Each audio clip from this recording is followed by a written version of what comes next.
Stéphane. Bonjour Carole, bonjour aux téléspectateurs et téléspectatrices et auditeurs de Diaspora FM. Bienvenue sur ce plateau. Merci, c'est un plaisir de vous retrouver encore ce matin. Votre morale? Finalement au point. Au point, oui. D'accord. Bonjour Hugues-Hector Zogo. Bonjour Carole, bonjour Stéphane, bonjour également aux téléspectateurs et à tous les auditeurs de Diaspora FM. Vous avez été en pleine forme malgré je ce que nous avons vécu hier. Je vais très bien. Pays. Alors c'est parti pour le tout premier sujet abordé pratiquement par tous les quotidiens ce matin. Il s'agit du coup d'État déjoué ou de la tentative de déstabilisation de l'État.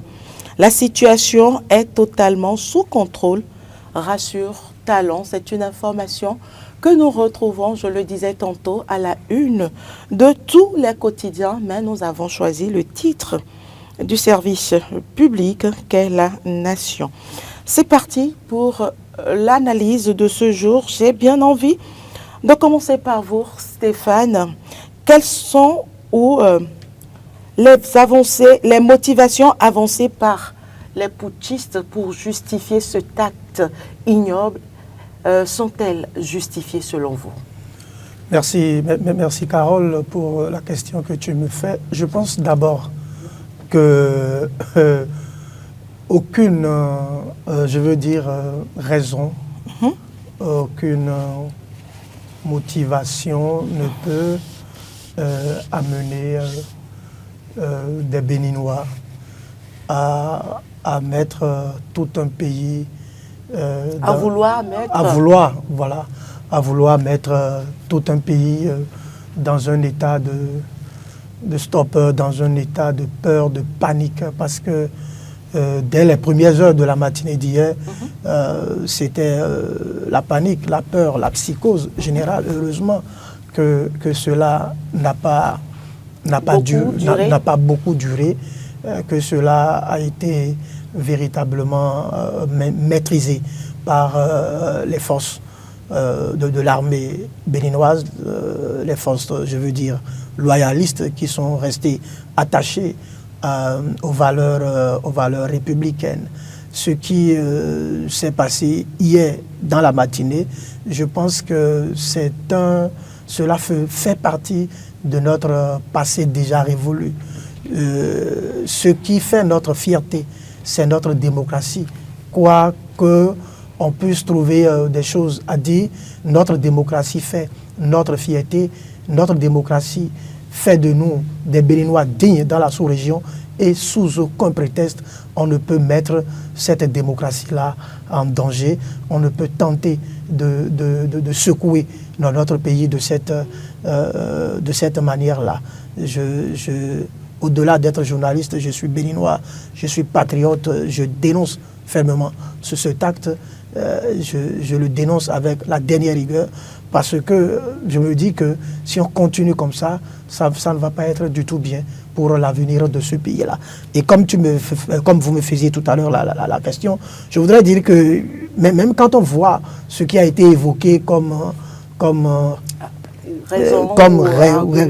raison, oui, on dit la mise à la retraite d'office de nombreux militaires, paramilitaires sur fond de règlement de compte, la radiation de fonctionnaires de l'État, l'annulation par l'État de la prise en charge des personnes dialysées, la mauvaise gestion du secteur agricole, la réduction, voire l'annulation déguisée des libertés fondamentales, la confiscation de tous les secteurs vitaux de l'économie nationale par une minorité. Voilà un peu quelques éléments. Et je trouve que ces éléments ne sont pas des éléments sur lesquels on peut se fonder pour tenter de mener une action, un acte aussi grave, aussi répréhensible, qui déteint sérieusement sur l'image, n'est-ce pas, donc de notre pays, sur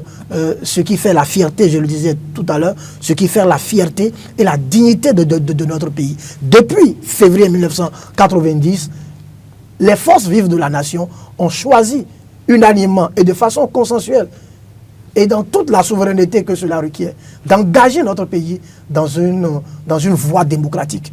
Et seul le peuple a le choix et l'option de changer cette dynamique si le peuple pense que ce n'est plus nécessaire. Il ne revient pas, n'est-ce pas, donc à des individus de s'aventurer sur cette piste-là, mais fort heureusement que cela n'en a pas duré et tout est rentré dans l'ordre. Je pense qu'il faut féliciter les forces de l'armée béninoise pour le travail qui a été fait, saluer toutes les formations politiques, toutes les institutions qui sont restées debout pour qu'aujourd'hui nous soyons encore des Béninois et fiers d'être Béninois.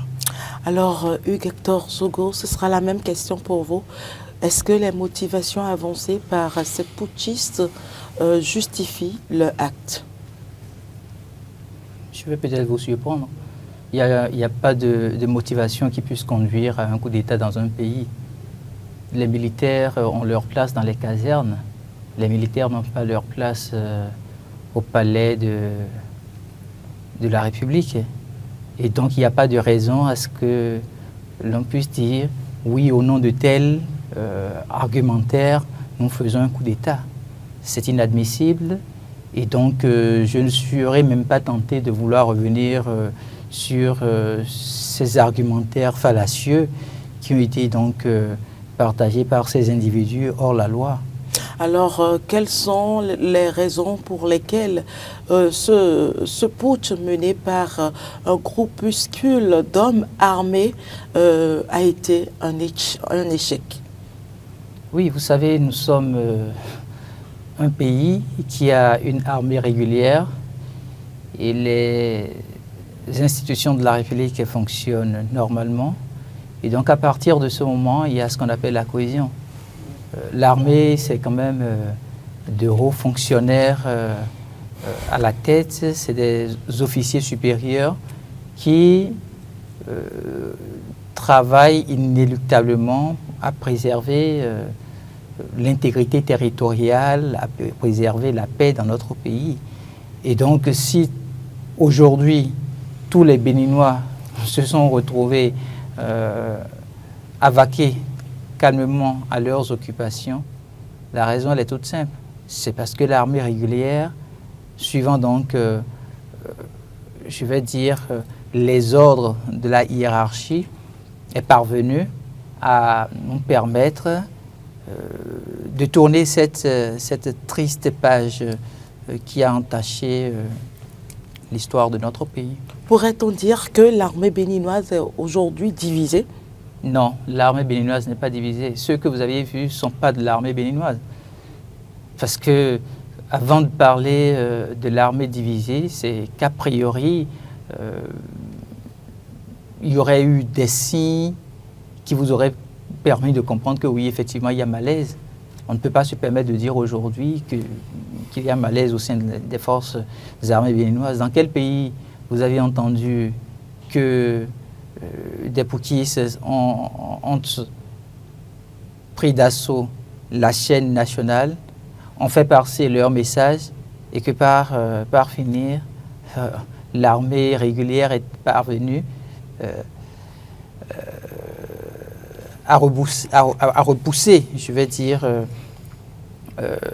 ce qu'ils ont l'intention de faire. Donc pour moi, l'armée béninoise n'a pas du tout de difficulté aujourd'hui. Certains individus, peut-être sur fond d'humeur, ont pensé que ce qui se passe ailleurs peut se passer au Bénin. Ils ont joué à un théâtre, à la limite, et nous avons donc les résultats. L'armée est bel et bien républicaine. Elle est parvenue donc à le prouver au peuple béninois et au reste du monde entier.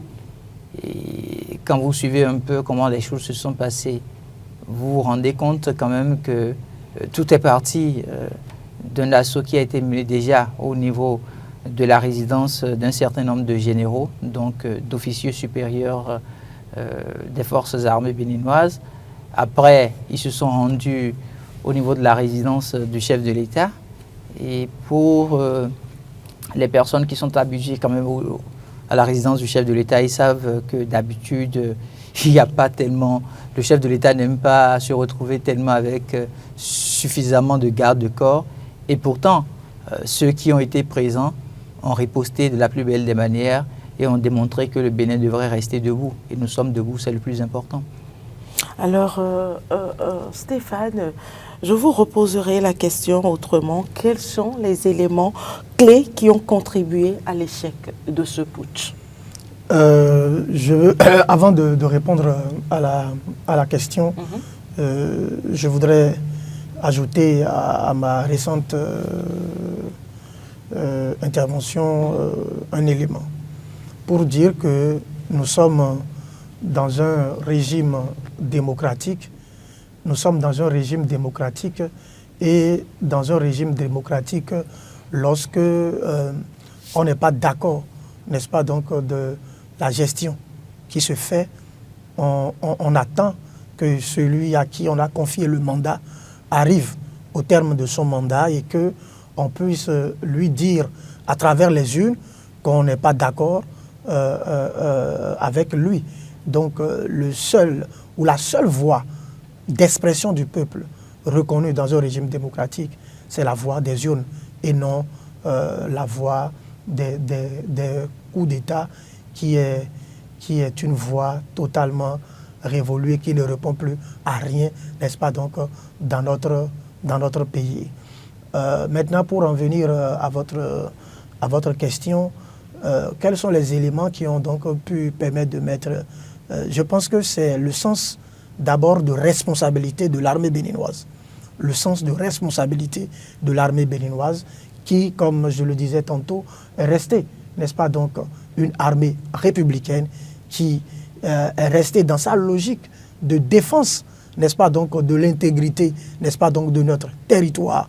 Et donc, ces forces armées se sont levées comme un seul homme pour barrer la route à ceux-là qui ont pensé qu'ils pouvaient inquiéter, n'est-ce pas, donc le peuple béninois. Aussi, il faut dire que c'est le bon fonctionnement, n'est-ce pas, donc des institutions, n'est-ce pas, donc dans notre pays. Le bon fonctionnement des institutions dans notre pays. Et puis ensuite, la sagesse, n'est-ce pas, donc de notre peuple. La sagesse de notre peuple qui ne se laisse pas facilement aussi manipuler. Parce que sous d'autres cieux, vous voyez, quand ça se passe comme ça, vous voyez que les populations sortent, se mettent dans les rues, et puis la situation devient presque ingérable. Mais notre peuple est resté sage, notre peuple est resté confiant en son armée, confiant aux institutions qui gèrent, n'est-ce pas, donc ce pays, et tout est allé pour le mieux. Et puis, on a vu donc une stratégie, n'est-ce pas, donc de communication qui a été mise en place pour apaiser la population. Parce que déjà, après leur déclaration, après qu'ils aient pris d'assaut l'OITB, en fait, la SRTB, et que la situation a été mise sous contrôle, on a vu le ministre de l'Intérieur qui est très rapidement, je crois, autour de 9 heures par là, qui est monté au créneau pour rassurer les uns et les autres. Et on a vu que une communication a été mise en place sur les réseaux sociaux pour apaiser. Parce que de l'autre côté, on a vu un peu ce qui se passait aussi, la désinformation. On a vu même quelqu'un, un Béninois qui a posté un truc et puis qui a supprimé. Je pense qu'on doit pouvoir faire la part des choses entre nos petits différends qu'on peut avoir et c'est-à-dire l'intérêt pour la préservation des acquis démocratiques dans notre pays. On a vu un peu ce qui s'est passé, ce qui a été fait par un certain nombre de personnes qui n'honorent pas du tout, n'est-ce pas, donc, dans notre pays. Et donc, je disais qu'il y a une communication qui a été gérée également sur les réseaux. Et puis après, on a vu qu'en soirée, le chef de l'État, qui lui-même est sorti, parce que beaucoup se posaient la question, mais pourquoi depuis on ne le voit pas? Est-ce qu'il est en bonne santé? Est-ce que tout va bien? Mais finalement, il est sorti pour nous rassurer. et il était en pleine forme. C'était à la grande, n'est-ce pas, donc sa satisfaction. Moi, je peux vous dire que, par exemple, dans ma zone, quand le chef de l'État est sorti, j'ai vu toute la joie qui était ressentie sur les yeux des uns et des autres. Donc, je trouve que c'est tout ça là qui a contribué à contenir ce qui s'est passé, et c'est tant mieux, n'est-ce pas, donc, pour notre démocratie, et félicitations à tout notre peuple qui est resté debout. Je reste avec vous, Stéphane. Est-ce que l'armée béninoise, c'est vrai, les loyalistes, bien sûr, ont pu déjouer ce coup d'État, mais est-ce que cette tentative peut créer désormais une crise de confiance au sein de l'armée? Non, je crois que Hugues le soulignait tout à l'heure dans son intervention. L'armée n'est pas ébranlée. Et il n'y a même pas, je veux dire, à s'inquiéter pour ça. C'est vrai que leur réaction, la réaction de ces putschistes-là, je veux dire, de ces aventuriers-là, leur réaction peut laisser croire qu'il y a un malaise au sein de l'armée. Mais je trouve que non, parce que, vous avez vu, ils forment combien? Et leur réaction a perduré combien de temps pour qu'ils soient contenus, vite maîtrisés. Vite maîtrisés. Donc je crois que il n'y a pas malaise. Et puis quand on voit dans leur discours, on ne sent pas une certaine certitude. On ne sent pas une certaine certitude. Je pense que la vidéo est encore là. On peut encore réécouter. Moi, je n'ai pas senti une certaine certitude avant même que la stratégie, en fait, leur démarche de choix déjouée. Moi, je me disais que ce truc-là, ça n'irait pas. C'était une farce. C'était une farce parce qu'on ne voyait pas une certaine assurance. Donc, ils appelaient même presque à la mobilisation. Ils appelaient des gens à se regrouper autour d'eux pour porter leur action. Donc ça veut dire que ce n'est pas un acte qui a reçu le soutien, n'est-ce pas, donc d'une certaine masse au sein de l'armée, jusqu'au point où on puisse penser que cela pourrait générer un certain malaise. Non. Par contre, je peux peut-être dire que cette action va donc amener l'état-major à pouvoir redoubler d'ardeur et de vigilance pour pouvoir très rapidement, s'il y avait quelques velléités comme ça, à pouvoir les contenir très rapidement pour éviter qu'à l'avenir, ces genres de choses ne puissent pas devenir déterminants sur la démocratie. Ce n'est pas seulement le ministre en charge de la sécurité publique et de l'intérieur qui est sorti pour rassurer le peuple béninois et l'opinion internationale, mais dans la soirée d'hier, nous avons constaté la sortie du président et Patrice Talon, une marque de victoire certaine hier soir. Alors, quelle lecture en faites-vous, Hugues Hector Zogo? Il n'y a pas de lecture, autre mesure à faire que de manifester une certaine fierté d'appartenance à la patrie Bénin. Je pense quand même que, à la suite de Stéphane, je vais féliciter aussi le peuple béninois.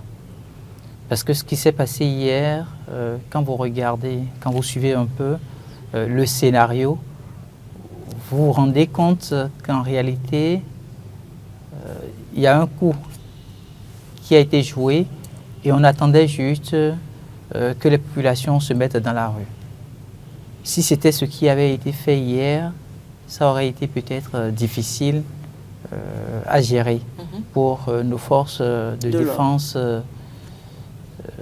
et de sécurité publique. Donc, le peuple béninois a démontré à l'endroit du président Patrice Talon une certaine fierté. Le peuple béninois a démontré au président de la République que malgré les réformes qui peuvent fâcher parfois, malgré les incompréhensions que notre pays en réalité a tourné dos à ce qu'on aurait pu appeler coup d'État dans notre pays. Et que la place réservée aux militaires, c'est exclusivement dans les casernes. Quand vous suivez les Béninois, vous comprenez qu'il y a eu une sorte de maturité. il y a une sorte d'élévation qui confirme qu'en réalité, nous sommes en train de vivre une révolution au Bénin, la révolution du développement. Et vous avez vu l'attitude de la plupart des personnalités. Il y a eu un silence. Ce silence aussi, c'est un silence réfléchi. Parce qu'il ne fallait pas prendre la parole n'importe comment. Il faut laisser les officiers qui maîtrisent ce genre de situation travailler à obtenir le résultat définitif avant de commencer par faire des commentaires au nom de quelques partis politiques ou au nom d'une organisation. Et vous aviez vu le ministre de l'Intérieur et de la Sécurité publique quand il est apparu aux écrans de la télévision nationale, donc de la SRTB, déjà au niveau des plateformes numériques, il y a eu de l'assurance à travers les messages qui s'envoyaient. Parce que quand on a vu ces quelques individus s'afficher à l'écran de la télévision nationale, on se disait, bon, quelle serait la suite? Et il faut féliciter particulièrement le technicien du jour qui a fait enregistrer ces acteurs de théâtre. Il faut le féliciter parce que quand vous prenez du recul, vous vous rendez compte qu'il les a piégés. Il les a piégés. Et c'est ce piège mis en jeu qui aura été un élément déclencheur pour permettre effectivement aux forces loyalistes de prendre toutes les précautions. Agir, certainement, vous voulez dire Hector Zogo, mais je parlais de la réaction du chef de l'État. Oui, la sortie du chef de l'État, les mots du chef de l'État. La sortie du chef de l'État. Avant d'arriver à la sortie du chef de l'État, il faut pouvoir analyser un certain nombre d'éléments. La sortie du chef de l'État ne s'est pas faite juste après que les différents acteurs, metteurs en scène se soient retrouvés à faire leur déclaration. Ce n'est pas juste après. Il y a eu plusieurs éléments. Et tous ces éléments-là auront contribué à la démarche du chef de l'État. On ne peut pas occulter aujourd'hui la lecture qui a été faite par le ministre de l'Intérieur et de la Sécurité publique pour venir apaiser le peuple béninois. Déjà, vous voyez le ton, la fermeté du regard, pour démontrer que l'autorité reste et continue de maîtriser la situation. Et quand vous êtes citoyen, vous appartenez à une nation et vous vivez ça, ça vous rassure. Dans combien d'États vous aviez vu ou vous avez entendu parler de coup d'État et les ministres de la République ont eu le courage de sortir? Le premier réflexe, c'est la débandade. Le premier réflexe, c'est que les gens sortent du territoire national. Mais quand vous voyez le ministre de l'Intérieur et de la Sécurité publique, quelques minutes après que l'on ait eu droit à des images de ces assaillants, prendre la parole et s'afficher sur cette même chaîne de télévision, donc ce canal officiel, ça voudrait dire que le gouvernement était soudé.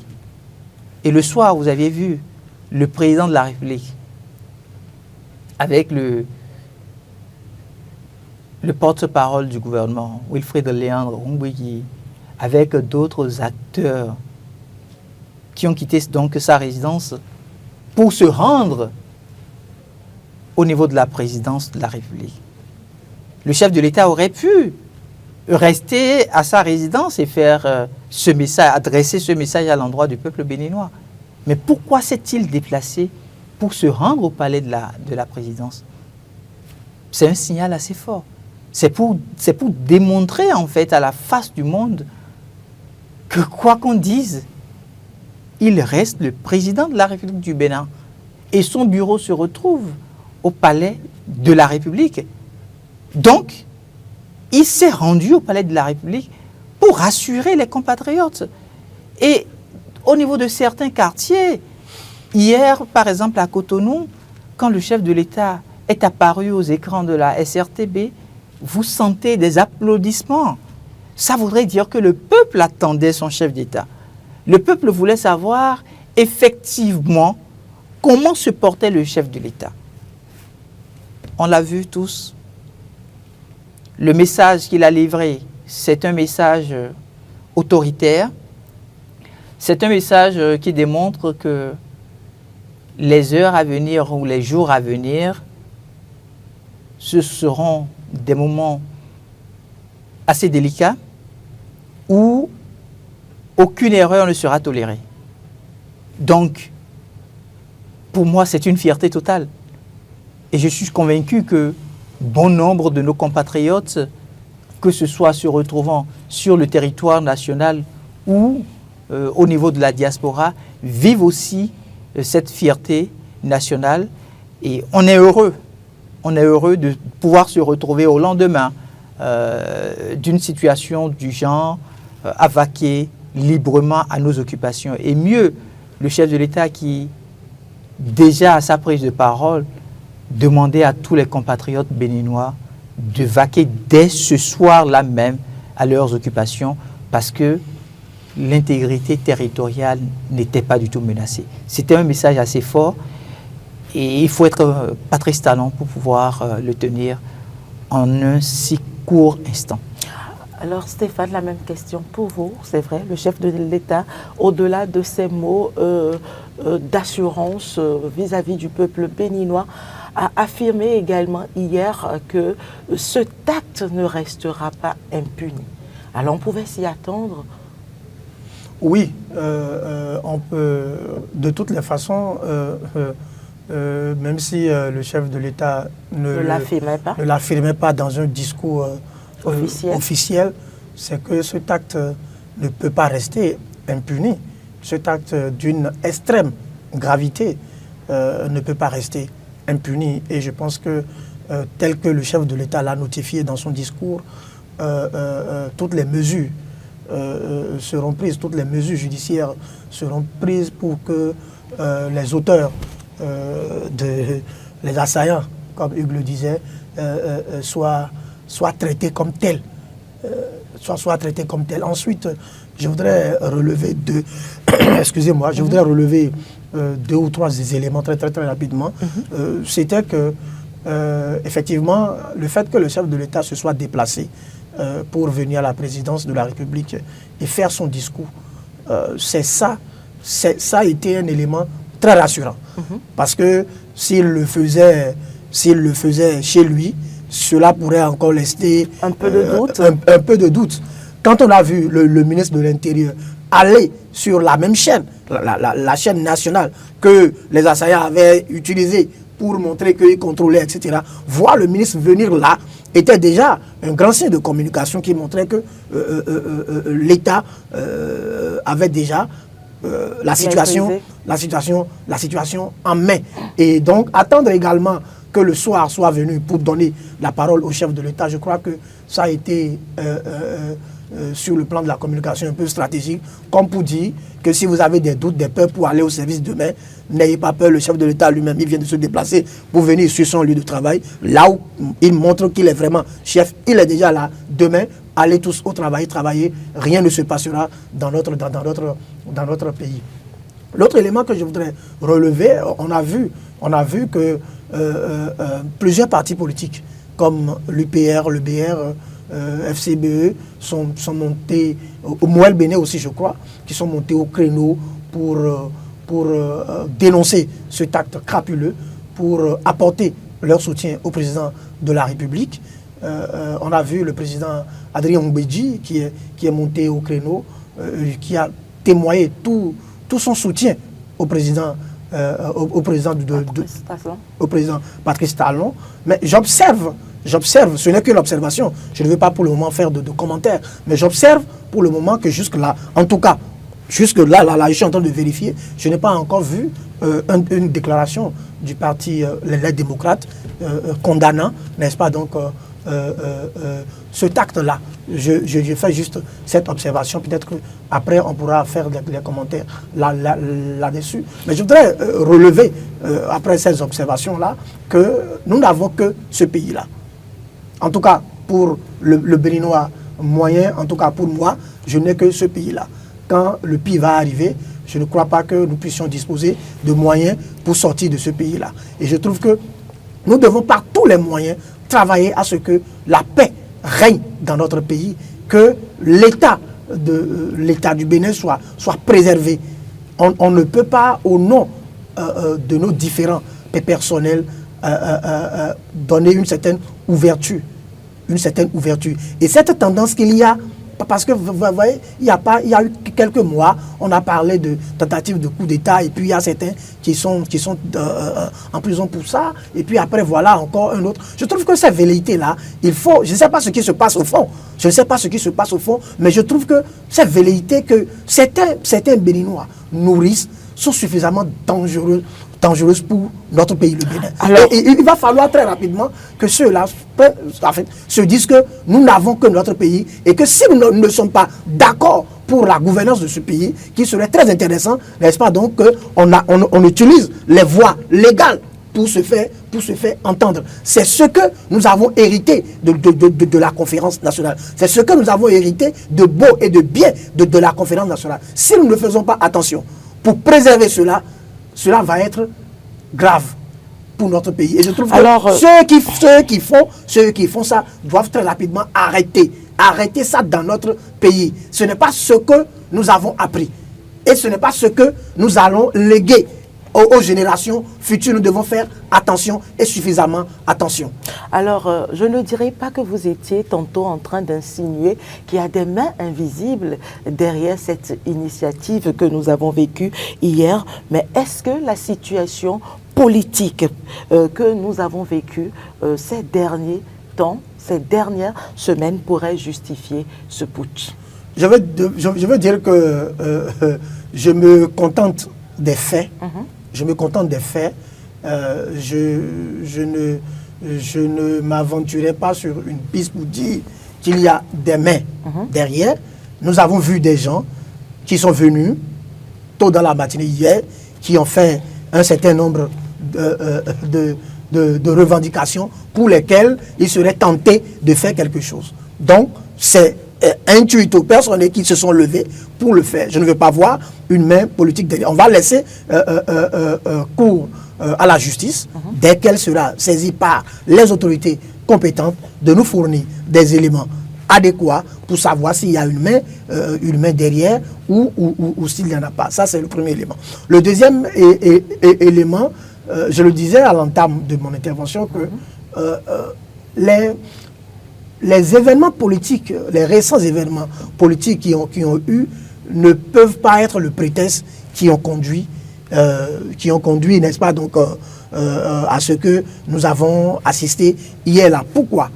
Parce que nous avons vu que les acteurs politiques, notamment le parti, les démocrates, les acteurs politiques de ce parti-là, toutes les fois qu'ils se sont, sentis brimés dans leurs droits ou n'ont pas été d'accord pour un certain nombre de procédures, ils se sont adressés aux institutions compétentes, ils se sont référés à la Cour constitutionnelle, ils ont recouru au peuple pour dire qu'ils sentent un certain malaise au niveau de leur formation, qu'ils ne sont pas d'accord. Et donc, si jusque-là, ils ont respecté la voie, n'est-ce pas, donc la voie légale, je ne sais pas ce qui les amènerait sur un truc. De toutes les façons, je n'ai pas les éléments de fond et de fait, n'est-ce pas, donc pour répondre convenablement à cette question. Mais je veux juste dire qu'aucune raison, qu'aucune motivation, qu'aucune main derrière ne pourrait conduire à ce que nous avons assisté là, parce que ce à quoi nous avons assisté n'honore pas tout simplement notre pays, et tout le peuple,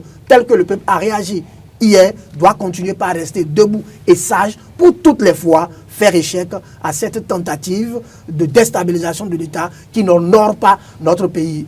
Une situation que nous avons déjà reléguée au passé, dans un passé déjà révolu. Alors, Hugues Hector Zogo, la même question pour vous. Est-ce que vous pensez que la situation politique actuelle dans le pays pourrait justifier ce type de tentative? Je ne sais pas de quelle situation politique vous faites allusion, mais je vais peut-être revenir sur les questions électorales. Tout à fait. Alors, si c'est les questions électorales, il y a l'institution en charge de l'organisation des élections dans notre pays, qui est la Commission électorale nationale autonome, qui se professionnalise davantage. Depuis 1990, où on a parlé de conférence des forces vives de la nation avec ces nombreux acquis que nous sommes en train de travailler à perpétuer au quotidien chez nous. Ce n'est que là maintenant que la Sénat est effectivement en train de se professionnaliser. Les indices sont là, les statistiques sont là, tout ce qui se met en place pour permettre à ce que chaque citoyen puisse apprécier ce qu'on appelle le processus électoral, ça se vit. Et donc, pour moi, je ne vois pas où se pose le problème. Alors, quel impact cette situation pourrait avoir au plan politique? Il n'y a aucun impact. Sur la stabilité politique. Vous pensez que le pays ne se porte pas bien? Le pays se porte bien. Je suis arrivé au bureau, je suis en train de travailler, je n'ai pas de difficulté avec quelqu'un. Ceux qui se sont amusés de toutes les manières à se lancer dans cette question pourront répondre au moment opportun. On ne peut pas s'amuser avec une république, on ne peut pas s'amuser avec une nation. Et on ne peut pas jouer avec les sentiments quand il s'agit de l'État-nation. Ce qui s'est passé, c'est un acte assez grave, assez dangereux. Et donc, si demain, les institutions de la République, en l'occurrence la justice, arrivent à identifier les commanditaires de ces actes-là, ils vont pouvoir en répondre. On est dans un régime de séparation de pouvoir. On laisse chaque institution de manière libre faire son travail. Mais je continue de le dire, question politique qui aurait conduit à ce à quoi on a eu droit hier, je ne vois pas l'intérêt. Une dernière question pour finir. Je n'ai pas fini. Je ne vois pas l'intérêt puisque le président Patrice Talon est pratiquement en fin de mandat constitutionnel, le tout dernier. Et il a énormément travaillé pour ne plus se représenter. Dans la sous-région ouest africaine, vous aviez vu des chefs d'État qui se sont retrouvés 3 fois, 4 fois, alors que leur constitution au départ ne le permettait pas. Ils ont dû réviser la constitution pour s'éterniser au pouvoir. Le président Patrice Talon ne l'a pas fait. Bien au contraire, il a travaillé pour que l'on puisse mettre au sein de la constitution béninoise un élément fondamental, c'est qu'aucun citoyen béninois ne puisse de son vivant faire plus de 2 mandats constitutionnels à la tête de notre pays en tant que président de la République. Est-ce que vous connaissez un État dans l'Afrique de l'Ouest où cette mesure-là est intégrée dans la Constitution? Je n'en connais pas. Alors, quand un chef d'État se retrouve pratiquement à 5-6 mois de la fin de son mandat, quand les institutions travaillent pour qu'on puisse se retrouver aux élections, qu'est-ce qui peut conduire, quelle raison politique on peut avoir sous la main pour dire que ça aurait été la cause? Je ne voulais pas m'aventurer sur cette piste-là parce que pour moi, ce n'est même pas une piste plausible. Si des individus politiques dans leur quartier général ont pensé un instant que c'était la meilleure formule, ils se sont rendus maintenant compte que le Bénin reste debout. Le Bénin ne continuera pas à rester debout et par conséquent, on ira les chercher. Les institutions comme l'Union africaine, la CEDEAO ont sorti des messages automatiquement hier et ont dénoncé ce coup d'État, cet acte ignoble. Comment aujourd'hui, ma dernière question sur le sujet, le gouvernement pourrait-il utiliser politiquement cet événement? C'est-à-dire, le gouvernement n'est pas là pour des questions politiques. Le gouvernement est là pour les questions de développement. Le gouvernement du Patrice Talon, il est là pour réfléchir à combien d'écoles construire, combien de centres de santé construire quelle infrastructure routière construire. C'est le plus important, c'est ce à quoi le gouvernement s'attelle depuis que Patrice Talon a été élu à la tête de notre pays. Donc on ne va pas rentrer dans les considérations politiques tout le temps. La CEDEAO, l'Union africaine, vous avez vu la célérité avec laquelle ces institutions internationales ont pu sortir leur communiqué. Et vous avez vu la pertinence et le choix des mots utilisés par ces institutions. Ailleurs, on a vu comment ça se passe. Ces institutions prennent pratiquement tout le temps, attendent peut-être même le lendemain avant de réagir. Et quand elles veulent réagir, on se rend même compte que c'est des communiqués à la limite laconiques. Et les peuples s'en moquent. Mais ce qui s'est passé hier avec les communiqués auxquels vous faites référence, vous sentez que de l'extérieur, les gens se disent, mais ce n'est pas possible. Ce n'est pas possible que le Bénin puisse tomber dans ces travers-là. Ce n'est pas possible qu'avec tout ce que le président Patrice Talon est en train de réaliser à la tête de notre pays, que des individus puissent penser un instant renverser son pouvoir. Pour en faire quoi? Ceux-là que nous avions vus devant nos écrans de télévision, ils sont en mesure de nous offrir le millième de ce que Patrice Talon est en train de nous offrir? Ou ceux qui seraient derrière, en tant que commanditaires, ils sont en mesure de nous offrir ce à quoi nous avions eu droit là? Vous ne vous posez pas la question de savoir pourquoi les Béninois n'ont pas pu se retrouver dans la rue? Si Patrice Talon était pour autant impopulaire, si Patrice Talon était pour autant difficile à vivre, pourquoi les Béninois ne se sont pas retrouvés dans la rue? Oui, c'est vrai, a priori, au niveau d'une certaine région de notre pays, on a vu des gens sortir. Mais là encore. Donc c'est pour vous dire qu'aujourd'hui, la question qui se pose, ce n'est pas une question politique, c'est une question de souveraineté. Est-ce que les Béninois ont confiance en l'armée? La réponse, c'est oui. Parce que les Béninois ont laissé l'armée gérer. Les Béninois savent que la seule institution capable de régler ce problème-là, c'était l'armée. Et donc, il n'y a pas eu d'interférence. Il n'y a pas eu des sorties tous azimuts. Encore, non. Les Béninois sont restés calmes, sereins. Ils ont suivi les consignes qui ont été données par les forces de défense nationale et de sécurité publique de notre pays, et le résultat a été là. Bravo donc à tous ces vaillants soldats, à tous ces vaillants policiers qui, depuis pratiquement hier, se battent corps et âme, sans repos, pour que nous puissions, nous autres, en tant que citoyens, vaquer librement à nos occupations. Il n'y a pas de raison de ne pas nourrir une certaine fierté. Même la politique politicienne, c'est pour un temps. On la ferait pour combien de temps? Et quelle raison valable peut conduire à un tel acte? Il n'y en a pas. Donc on ne peut jamais admettre qu'un coup d'État se passe au Bénin. Et vous avez vu, le président Patrice Talon, il a démontré qu'il est effectivement le fils du général Kérékou. Le président a démontré qu'il détient l'armée. Il a encore, je vais dire, cette force-là, en tant que chef suprême des armées, il a encore cette autorité-là de demander aux militaires de rester dans les casernes, de demander aux militaires de riposter quand il le faut, et que les ordres soient respectés. C'est une fierté. C'est une fierté.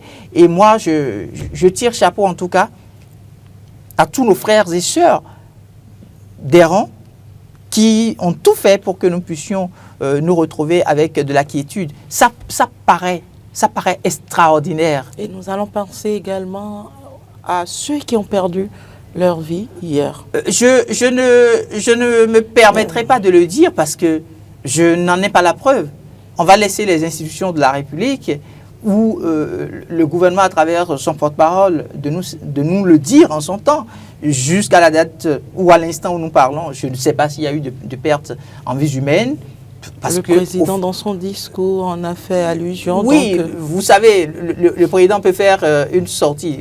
En pareilles circonstances, il faut vraiment faire très attention avec les déclarations parce que ça peut vous rattraper à tout moment. Stéphane. Oui, je veux dire que, bon, on lit que certaines personnes sont quand même, je ne veux pas, mais ça se lit sur les réseaux. On a vu des journaux publier qu'il y a même un général qui aurait perdu sa femme dans cette affaire. Bref, on verra bien. Les structures qui ont la charge de fournir les informations officielles dans ce cadre-là se feront le devoir et le plaisir de nous donner, n'est-ce pas, donc ces différentes informations-là. Ensuite, je voudrais très rapidement revenir sur la question que vous avez pu faire tout à l'heure à Hugues, pour dire est-ce que cela aura des impacts sur le plan politique. Je veux être, si vous le permettez, un peu péremptoire. Il n'y aura aucun impact. Quel impact cela pourrait y avoir? Non, si c'est sur le plan électoral, le calendrier est connu, l'événement, les dates seront respectées, les partis qui sont retenus aux différentes élections sont connus. On connaît la date des campagnes et tout se fera normalement. Maintenant, est-ce que cela va atténuer ou renforcer les clivages politiques? Je trouve que aucunement pas, parce que chaque acteur politique sait là où il est, il sait ce qu'il représente, il sait ce qu'il a à faire. Donc je pense que cela n'aura pas d'incidence ou d'impact, parce que le penser, cela pourrait encore créer une autre forme de psychose au sein de la population. Non, il n'y aura pas d'impact significatif ou d'impact majeur. On va attendre la suite. Moi, j'y tiens énormément à ça. On va attendre la suite qu'on va donner dans les prochaines heures. Dans les prochaines heures, surtout sur le plan juridique. Qu'est-ce qui sera fait? Qu'est-ce qui sera initié par l'État? On attend de voir qu'on fasse maintenant le point de véritablement ce qui s'est passé. Est-ce qu'il y a eu décès? Dans quel rang? Combien? Ceux qui sont arrêtés là, ils sont combien finalement, pour qu'on puisse savoir le nombre exact de ceux qui sont appréhendés et quel sera finalement leur sort. Il faut dire que c'est heureux tout simplement que cette situation-là soit maîtrisée. Et que les populations n'aient plus de doute à ce sujet-là. Pour être là, on a parcouru des kilomètres pour venir ici. On n'a été aucunement inquiétés. S'il y a des gens qui ont des doutes, qui sont encore chez eux, qu'ils aillent tranquillement au service, vaquer à leurs occupations. La situation est sous contrôle. C'est un événement passé et on espère que cela n'arrivera plus jamais et grand jamais dans notre pays. Nous avons passé tout le temps sur ce seul sujet, question d'actualité, j'allais dire. Alors, le deuxième sujet retenu, c'est la démission de Arossi du parti LD. Rien pour le moment pour convaincre sur le caractère non opportuniste de l'acte. Est-ce que vous partagez cette lecture de notre confrère? Très rapidement. Très rapidement, je ne m'inscris pas forcément dans cette logique, parce que tel que libellé, même quand je rentre dans le contenu de l'analyse de mon confrère, je pense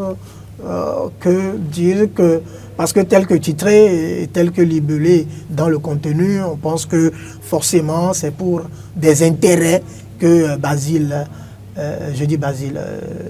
Arossi, pas Basile, Arossi, se serait rallié. C'est bien ça, se serait rallié. Non. Basile Arossi, quand on le voit bien, c'est quand même un douanier à la retraite. Un douanier qui a fait 16 heures de gloire à la douane au moment où, entre griffes, la douane était ce qu'on sait sur le plan financier ou sur le plan matériel. Ce colonel des douanes à la retraite n'a plus rien à rechercher sur le plan pécunier, sur le plan financier. Il a carrément tout fait. Ensuite, je ne sais pas et au nom de quel poste il s'aventurait sur ce chantier politique-là. Non, je pense que l'homme a quand même dit que sa démission du parti LD ne date pas d'aujourd'hui. Il a fait remonter cela à plus de 3 ou 4 mois. Et donc, il attendait le moment, n'est-ce pas, donc opportun pour décider de partir et que sa démission n'est nullement liée à ce qui... Ne soit aucunement lié. À ce qui se fait, en fait, à ce que le parti politique traverse actuellement.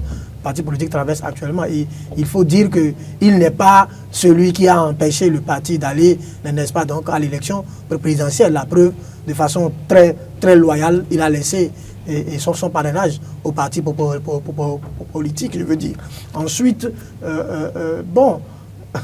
il a expliqué que son choix, n'est-ce pas, donc, de soutenir Romuald Wadayi comme candidat à l'élection présidentielle de 2026, que son choix-là, que c'est forcément pour des raisons d'ordre purement affectif. Et donc, je pense qu'il faut intégrer tout ça là. Et il ne peut pas, on l'a dit ici, dans l'une de nos analyses, il ne peut pas soutenir Romuald Wadayi et continuer à demeurer au sein du parti. Au sein du parti. C'est une conséquence logique de son soutien qui repose sur des raisons affectives à Romuald Wadayi. Donc, il faut pouvoir intégrer ça et ne pas voir derrière ça il chercherait. En tout cas, moi, je ne vois pas quel intérêt personnel encore cet homme-là chercherait à faire des choix politiques. Hugues Zogo, vous êtes d'avis, partagez-vous le point de vue de Stéphane sur la question? Malheureusement, c'est nous qui faisons que les gens pensent qu'en politique, on y va juste pour des questions matérielles. Parce qu'en réalité, la politique n'a pas autre démarche que de servir le peuple. Et quand quelqu'un, au nom de Basile Rossi, explique clairement le procédé, le processus à partir duquel il prend la décision de pouvoir accompagner le ministre d'État Romuald Wadayi suite au choix qui a été fait par la majorité présidentielle de le porter candidat aux élections présidentielles de 2026 dans notre pays. Je ne vois pas pourquoi on reviendrait faire de pareils titres pour semer de la confusion dans la conscience des Africains. Pour preuve, le monsieur a démontré sa fidélité, sa loyauté au parti Les Démocrates. Le candidat Romuald Wadayi a été choisi le 31 août. Et si mes souvenirs sont bons, c'est le 2 septembre ou le 5 septembre, en tout cas ça ne dépasse pas le 5 septembre, que Basile Rossi a pu faire une déclaration. Et avant cette déclaration, il faut quand même reconnaître que le ministre d'État chargé de l'économie, des finances et de la coopération dans notre pays a appelé Basile Rossi en tant que père pour lui signifier qu'il a été le choix retenu par la majorité présidentielle pour les élections dans notre pays. Et Basile Rossi, en prenant la parole, l'a clairement stipulé. Il a clairement stipulé les relations qui lient Basile Rossi au feu père du ministre d'État Romuald Wadayi ne peuvent pas le conduire à ne pas soutenir la candidature du ministre d'État. C'est comme le fils qui allait recevoir la bénédiction. Et c'est d'ailleurs en ces mots-là que le ministre d'État s'est prononcé. Quand il a été question de Basile Rossi, il a appelé Basile Rossi pour recevoir sa bénédiction avant de prendre part aux élections. parce qu'il joue pratiquement le rôle de père pour lui. Et donc pour moi, revenir tout le temps sur ce genre de contenu, à la limite, c'est comme ce qu'on appelle un appel de pied au niveau de la corporation, où vous faites publier un article dans l'intention que l'on puisse vous approcher et qu'on vous donne de l'enveloppe. C'est des choses qu'on peut quand même essayer de surpasser au niveau de la presse béninoise. Moi, je ne suis pas du tout d'accord. Je ne suis pas du tout d'accord. Nous savons tous les raisons pour lesquelles le monsieur a quand même décidé d'accompagner le ministre d'État. Et quand il s'est retrouvé au niveau de la formation Les Démocrates, on a vu aussi sa constance. Il a été constant. Ce n'est pas quelqu'un qui, du jour au lendemain, vient faire ci, alors que le parti décide tel. Non, il a toujours affiché sa position de manière claire. En tant qu'acteur politique responsable, qu'est-ce qu'on veut lui porter? Parce qu'il a décidé de quitter le parti de l'opposition pour soutenir un candidat de la mouvance présidentielle. Je ne vois pas l'intérêt. Et mieux, est-ce que la personnalité ou bien la personne qu'il soutient ne mérite pas d'être président de la République du Bénin? La question restera posée. Merci Stéphane. Merci Hugues Hector Sogo.